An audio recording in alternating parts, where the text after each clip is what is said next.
एक करोड़पति पति। सूरज के जीवन का एक ही फंडा था कि मेहनत तो गधा भी करता है, घर बैठे जो कमाए समझदार वही होता है। इसीलिए उसने कभी नौकरी ही नहीं ढूंढी। इस बात से हालांकि उसकी पत्नी शिखा बिल्कुल भी अग्री नहीं करती थी, पर फिर भी सूरज को समझाना बेकार था। टीवी में कैसे बनोगे करोड़पति का ऐड देखकर उसे लगा कि बस अब तो घर बैठे ही वो करोड़पति बन सकता है, और उसके पीछे उसने अपने सारे सोर्सेस एक्टिव कर दिए।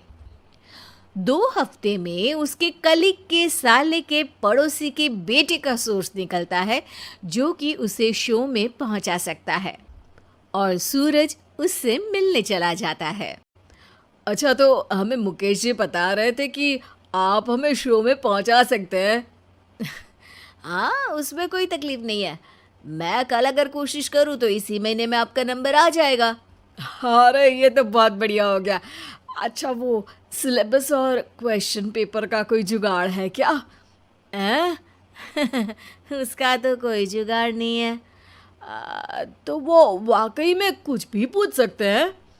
हाँ, वो तो बच्चन जी पर है, जो पढ़ते हैं वो पूछ लेते हैं। पहली कोशिश फेल होने पर अब सूरज के सामने एक बहुत बड़ा सवाल था कि आखिर जवाब कहाँ से लाए।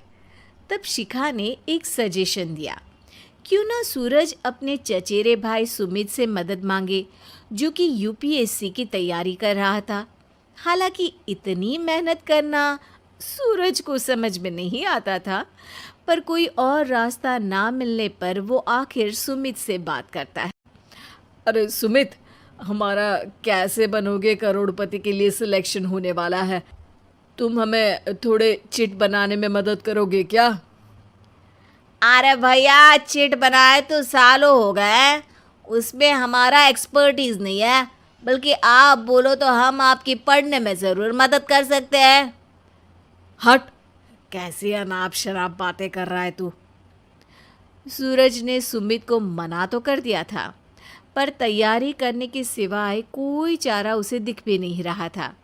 खासकर जब 12 के पेपर लीक करने के एक्सपर्ट शुक्ला जो भी हाथ जोड़ लेते हैं।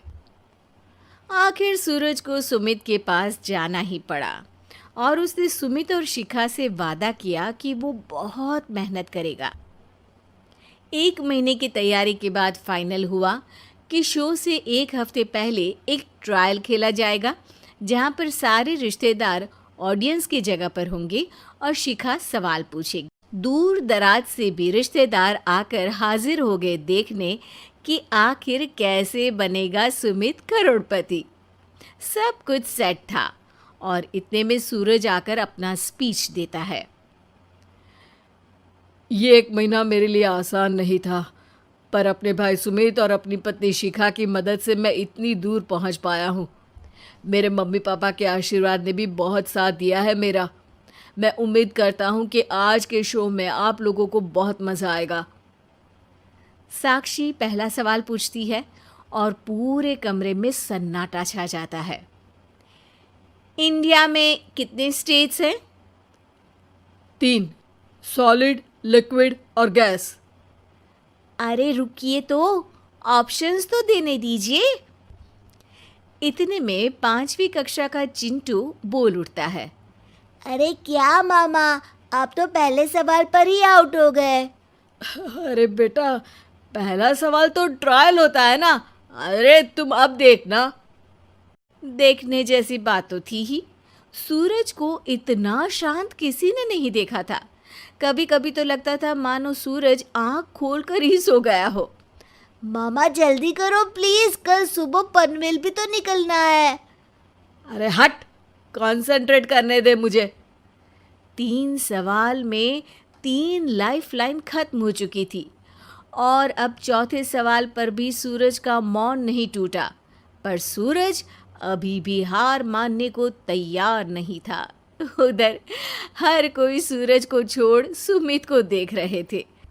आखिर सुमित ने ही तो पढ़ाया था सूरज को। गजब बेइज्जती है यार। अरे बेटा, तो बाप का, दादा का, भाई का, सबका नाम बुड़वाएगा। अरे 3-3 लाइफ लाइन ले ली तो भी तेरा कुछ नहीं होना है।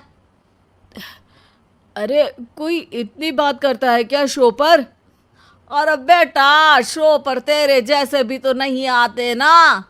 सूरज की ये जंग आखिर 1 घंटे बाद 5वें सवाल पर खत्म हो गई, जब उसने इंडिया के नेशनल बर्ड का नाम कहा, कौवा। अरे बेटा, मज़ा तो बहुत आया, बस थोड़ा टाइम पर ख़त्म होता तो आनंद भी आ जाता। ताने बारिश के बूंदों की तरह बरस रहे थे और सूरज को भी समझ आ रहा था कि ये करोड़पति बनना शायद उसके बस के बाहर की बात है। पर वो आखिर ये बात मान कैसे लेता? वो सख्त लौंडा जो ठहरा, उसने सोचा कि बेइज्जती तो हो ही चुकी है, पर अगर मैं हार नहीं मानूं तो शायद कुछ हो सकता है। शिखा, तुम देखना, असली शो में आग लगा दूंगा, आग। करोड़पति बनूंगा मैं। हाँ, सब्जियां खत्म हो गई है घर पे, ले आओ। पहले पति बन जाओ, फिर करोड़पति बनना। अरे गजब बेइज्जती है यार। बेटा, अभी तो घर पर ही हुई है, 1 हफ्ते में तो तुम देश के सामने करवा कर आओगे। वैसे जब टीवी पर जाओ ना, तो बस अपने मम्मी का ही नाम लेना, ठीक है? कोई पूछे तो बोलना कि पापा नहीं है मेरे। अरे पढ़ाई की, पेपर निकलवाए, इतने सारे लोगों को खाना खिलवाया, क्या फ़र्क पड़ा? इसीलिए मैं कहता हूँ कि मेहनत तो गधा भी करता है, घर बैठे जो कमाए वही सिकंदर। लेकिन मामा, गधे भी जानते हैं कि हमारा राष्ट्रीय पक्षी मोर है।